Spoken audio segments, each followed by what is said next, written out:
ভালো ছবি না তুমি নিবে আমার থেকে।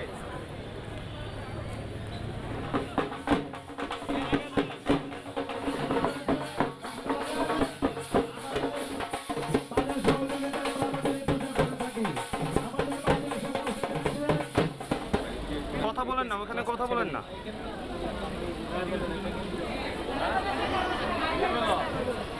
সকল ধর্মাবলী আমরা যারা আছি, যার যার ধর্ম আমরা পালন করি, স্বাধীনভাবে পালন করি এবং উৎসাহের সাথে আমরা পালন করি।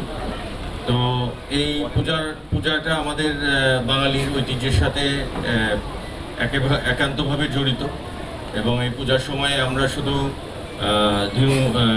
হিন্দু ধর্মাবলী না, আমরা সকল ধর্মের সবাই আমরা এই উৎসবের সাথে আমরা ওতপ্রোতভাবে জড়িত আছি। আমাদের সার্বক্ষণিকভাবে ভিজিলেন্স টিম আছে। আমরা লোকাল যারা পুলিশের যারা আছেন, এখানে আনসার আছেন, বিজিবির সদস্য যারা যেখানে ডিপ্লয় আছেন, সবার সাথে আমরা একটা কোঅর্ডিনেশন লোকাল মনিটরিং সেলের মাধ্যমে আমরা আমাদের নিজস্ব মনিটরিং সেলের মাধ্যমে আমরা মনিটর করছি।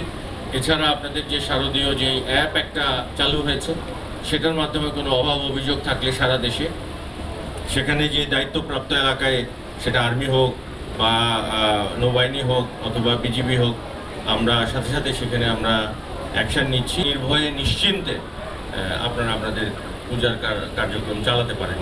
আর আমরা বিজয়া দশমীর দিনে যখন প্রতিমা বিসর্জন হবে, আমরা নৌবাহিনীর পক্ষ থেকে বুড়িগঙ্গাতে দুটো স্পট আছে, সেখানে আমরা আমাদের দুইটা ডাইভিং টিম যারা ডুবুরি দল আমরা মোতায়েন করছি, যাতে কোনো দুর্ঘটনা না ঘটে, সবাই সুশৃঙ্খলভাবে প্রতিমা বিসর্জন দিতে পারেন এবং যাতে কোনো আমরা রাস্তাতেও আপনাদের নিরাপত্তা নিশ্চিত করব একটা নির্দিষ্ট অংশ পর্যন্ত।